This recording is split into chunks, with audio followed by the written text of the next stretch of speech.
कहानी की शुरुआत वीको नाम के एक लड़के से होती है जिसने बचपन में ही अपने पिता को एक कार एक्सीडेंट के दौरान खो दिया था। तभी से वीको के मन में ऊंचाई को लेकर डर बैठ गया था और फिर एक दिन जब उसके स्कूल वाले सभी बच्चों को पहाड़ पर सूर्य ग्रहण दिखाने ले जा रहे थे तो वीको इस ट्रिप पर नहीं जाना चाहता था, पर उसकी माँ ने उसे हिम्मत देते हुए स्कूल ट्रिप पर जाने के लिए मना ही लिया। इसके बाद हम वर्तमान समय से 1000 साल पहले एक जादूगर को देखते हैं जो अपने जादू के जरिए स्टोन ऑफ पावर को हासिल करने की कोशिश कर रहा था और उसके इसी जादू ने एक ड्रैगन का रूप लिया जो ठीक उसी ड्रैगन की तरह था जो वीको की जैकेट पर बना हुआ था। उधर वीको अपने खास दोस्त टॉम के साथ काफी मजे कर रहा था और वो लोग अपने साथ कुछ पटाखे और मैक्स फोन भी लाए थे। लेकिन तभी वो सब एक ब्रिज पर पहुंचे जिसे उन्हें पार करना था, लेकिन अपने फोबिया की वजह से वीको ब्रिज के बीच में ही रुक गया और अब उसे चक्कर आ रहे थे, इसीलिए टॉम को उसे खींचकर वापस लाना पड़ा। जिसके बाद बाकी सभी उस पर हंसने लग गए। बेचारे वीको को बहुत ज्यादा बेइज्जती महसूस हो रही थी और इसीलिए वो वहाँ से भागकर एक चट्टान के पास आ गया। जल्द ही उसका पीछा करते हुए टॉम भी वहाँ पहुँच गया। टॉम अपने दोस्त का मूड ठीक करना चाहता था, पर उसी वक्त अचानक से सूर्य ग्रहण का समय हो गया और उस पूरी जगह में एक बहुत तेज भूकंप आया जिसके चलते टॉम का पैर फिसल गया। वो तो सीधा नीचे गिरने वाला था, लेकिन फिर ऐन वक्त पर उसने चट्टान को पकड़कर खुद को बचा लिया। लेकिन वो ज्यादा देर तक ऐसे नहीं रुक सकता था। उधर वीको अपने दोस्त की मदद तो करना चाहता था, पर अपने डर की वजह से वो आगे नहीं बढ़ पा रहा था। पर तभी एक अनजान पोर्टल ने नीचे से आकर उसे अंदर खींच लिया। जब वीको वापस खड़ा हुआ तो वो बिल्कुल उसी जगह पर खड़ा था, लेकिन अब समय बदल चुका था। वो पता नहीं कैसे 1000 साल पुरानी दुनिया में पहुंच गया था। उधर पास ही में ओलिस्को नाम का एक लड़का अपने प्यार के लिए फूल चुनने में व्यस्त था, पर तभी अचानक कुछ सैनिकों ने उसके ऊपर हमला कर दिया। ओलिस्को के लिए उन सभी को हराना काफी आसान था, और तभी उनका लीडर एंडाल्को भी वहाँ पहुँच गया और उसने अपने सैनिकों के साथ मिलकर ओलिस्को को अपना कैदी बना लिया। लेकिन फिर पैर फिसलने की वजह से वीको चट्टान से नीचे गिर गया और इसी बीच उसका मेगाफोन चालू हो गया जिसमें से निकल रही आवाज ने सभी सैनिकों का ध्यान भटका दिया और इसी मौके का फायदा उठाकर ओलिस्को वहाँ से भागने में कामयाब हुआ और जाते जाते उसने वीको को भी अपने घोड़े पर बैठा लिया। इसके बाद ओलिस्को वीको को अपने साथ गाँव लेकर गया, जहाँ उसे गाँव से बाहर जाने के लिए बहुत डांट पड़ी और वहीं सभी गाँव वालों को शक था कि कहीं वीको कोई जासूस तो नहीं, इसीलिए उन्होंने उसे एक कमरे में कैद कर दिया। उधर एडाल्को ने जब अपनी हार के बारे में जादूगर को बताया तो वो नाराज होने की जगह काफी खुश हुआ,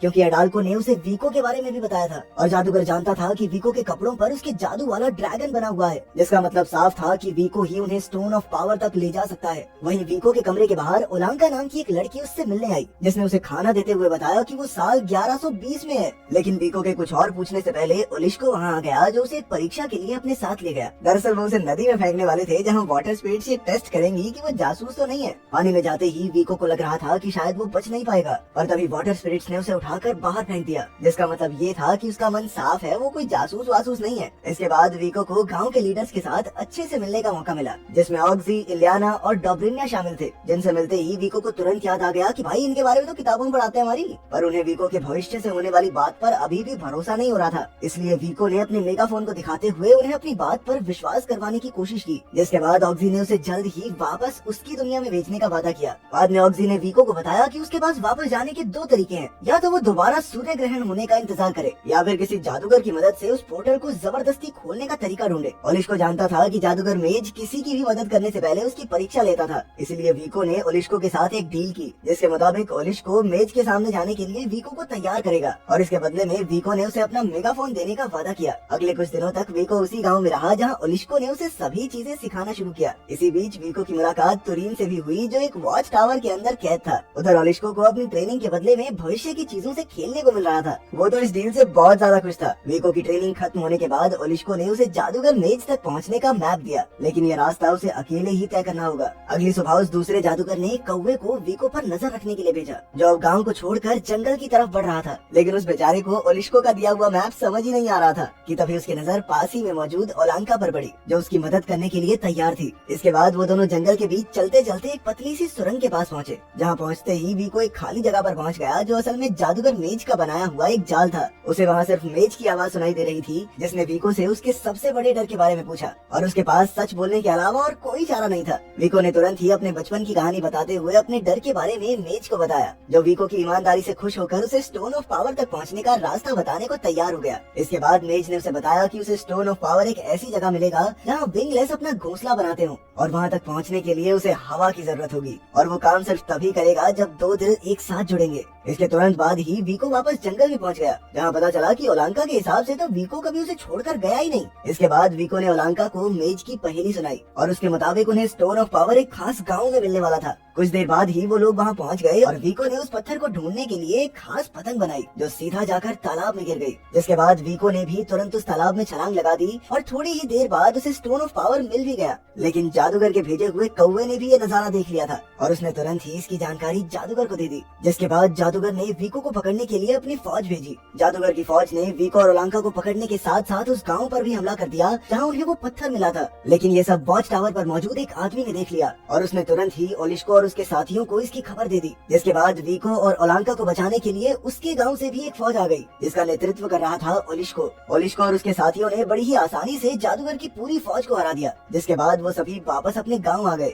जहां पहले तो वीको और ओलांका को अकेले बाहर जाने के लिए डांट पड़ी और बाद में ये फैसला किया गया कि अगले दिन ऑक्सी वीको के साथ जाकर उस पत्थर का इस्तेमाल करेगा। वहीं दूसरी ओर एंडाल को जादूगर के ऊपर बहुत ज्यादा गुस्सा था क्योंकि जादूगर की वजह से उसकी पूरी एक फौज की टुकड़ी खत्म हो गई थी। अगली सुबह वीको और ऑक्सी उस चट्टान के पास तो पहुंचे पर उसका कोई फायदा नहीं हुआ। जिसके बाद ऑक्सी का मानना था कि उन्हें बरसात शुरू होने तक इंतजार करना पड़ेगा क्योंकि स्टोन ऑफ पावर का देवता बारिश का देवता भी था। गांव वापस आने के बाद वीको ने देखा कि ऑक्सी एक फ्लाइंग मशीन बनाने की कोशिश कर रहा था और इसमें वीको ने भी उसकी मदद करना शुरू कर दिया। उस दिन के बाद वीको अक्सर ऑक्सी के साथ ही काम करता रहता था और वो बीच बीच में ओलांका के साथ भी समय गुजारता। उधर वो जादूगर एक और जादू तैयार करने में लगा हुआ था पर इसी बीच इलियाना और डोब्रिना ने एक ह्यूमन सैनिक को पकड़ा जिसने उन्हें बताया कि एंडाल को स्टोन ऑफ पावर के बारे में जानता है। जिसके बाद उन सब ने मिलकर उस पत्थर को छुपाने का फैसला किया। ऑक्सी के मुताबिक वॉच टावर सबसे सुरक्षित जगह थी पर वीको इतनी ऊपर जाने के लिए तैयार नहीं था। जिसके बाद ऑक्सी ने उसे समझाया कि एक इंसान को हमेशा अपने डर पर जीत पानी चाहिए। जिसके बाद वो ऑक्सी के साथ वॉच टावर के ऊपर तक पहुंच गया जहां पहली बार उसने अपने डर का सामना किया।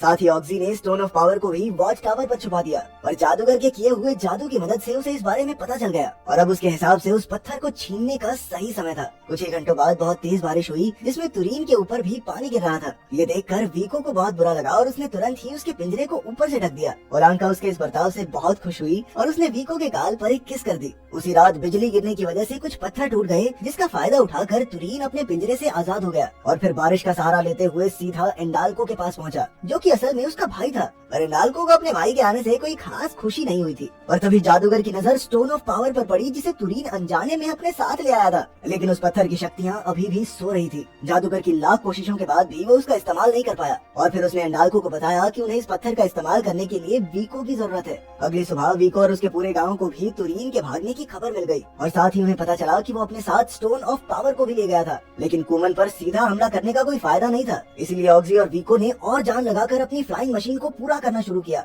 अगले दिन जब ऑक्सी और ओलांका किसी काम से बाहर गए तो एंडाल्को के आदमियों ने उन पर हमला कर दिया जिसमें वो ओलांका को उठाकर ले जाने में कामयाब हो गए। उसे बचाने के चक्कर में ऑक्सी भी बहुत घायल हो गया पर फिर भी उसने मरने से पहले किसी तरह गाँव पहुँचकर ओलांका के साथ हुए हादसे के बारे में वीको को बता दिया। उधर एंडाल्को ने भी एक संदेश भेजकर वीको को अपने पास बुलाया। वीको को कुछ समझ नहीं आ रहा था लेकिन फिर भी उसने ओलांका को बचाने के लिए एंडाल्को के पास जाने का फैसला किया। वहाँ पहुँचते ही एंडाल्को ने उसे स्टोन ऑफ पावर का इस्तेमाल करने को कहा और असल में वीको को खुद भी उस पत्थर का इस्तेमाल करना कहाँ आता था पर फिर भी उसने एंडाल्को को चकमा देने के लिए अपने बैग से पटाखे निकालकर झूठे मंत्र पढ़ने शुरू कर दिए। जिसके बाद उसने पटाखों को सैनिकों पर फेंक दिया जिस वजह से वहाँ भगदड़ मच गई। वीको इस मौके का फायदा उठाकर ओलांका के साथ वहाँ से भागना चाहता था पर ऐन वक्त पर एंडाल्को ने उसे फिर से पकड़ लिया और फिर उन्होंने उसे अपनी जान बचाने का एक आखिरी मौका दिया। जिसके बाद वीको ने अपना सारा दिमाग उस पहेली को सुलझाने में लगा दिया और थोड़ी देर सोचने के बाद उसने ओलांका को अपने पास बुलाया और जैसे ही उन दोनों ने उस पत्थर को एक साथ पकड़ा तो उस पत्थर की शक्तियाँ फिर से जाग उठी। इसके बाद जादूगर उस पत्थर को लेकर अपनी फौज को बहुत ज्यादा ताकतवर बनाने चला गया और वहीं एंडाल्को ने तुरीन को वीको और ओलांका को मारने का हुक्म दिया।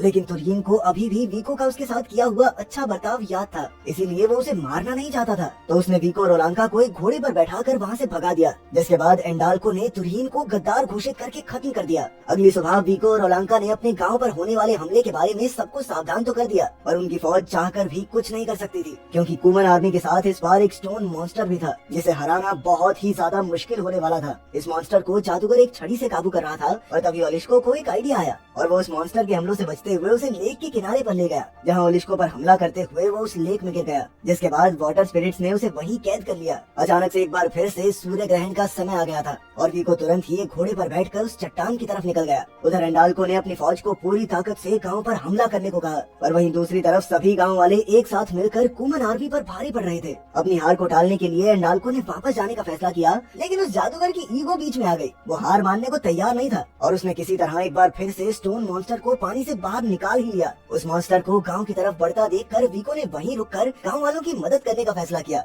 इसके बाद वो ओलिशको की मदद से वॉच टावर पर चढ़ा और फिर उसने ऑक्सी और अपनी बनाई हुई फ्लाइंग मशीन से एक उड़ान भरी, जिसकी मदद से वो उस चट्टान पर पहुंच गया जहां से जादूगर उस मॉन्स्टर को चला रहा था। वहां पहुंचकर वीको ने तुरंत ही जादूगर को चट्टान से नीचे गिरा दिया और अब स्टोन ऑफ पावर का मालिक वो खुद था। लेकिन तभी एंडाल्को भी वहां पहुंच गया। वीको जानता था कि वो एंडाल्को का सामना नहीं कर पाएगा, इसीलिए उसने पत्थर को लेक में फेंक दिया, जिसके पानी में जाते ही वो स्टोन मॉन्स्टर टूट गया। उसकी इस हरकत से गुस्साए एंडाल्को ने वीको को मारने की कोशिश की, लेकिन ऐन वक्त पर ओलिशको ने वहां पहुंचकर वीको को बचा लिया। पर अभी भी उनका काम पूरा नहीं हुआ था, क्योंकि सूर्य ग्रहण खत्म होने ही वाला था। इसीलिए ओलिशको वीको को लेकर तुरंत ही उस चट्टान के पास पहुंचा, जहां उन्हें वो पोर्टल मिला जिसमें से वीको आया था। पर जाने से पहले ओलांका ने हमेशा वीको का इंतजार करने का वादा किया, और जैसे ही वीको उस पोर्टल में घुसा तो वो सीधा उसी समय में पहुंच गया जब उसका दोस्त टॉम नीचे लटक रहा था। और इस बार वीको ने उसे बचा लिया, जिसके बाद वो अपनी क्लास का हीरो बन गया। बाकी सब तो ठीक है यार, मुझे ओलांका के लिए बुरा लग रहा है।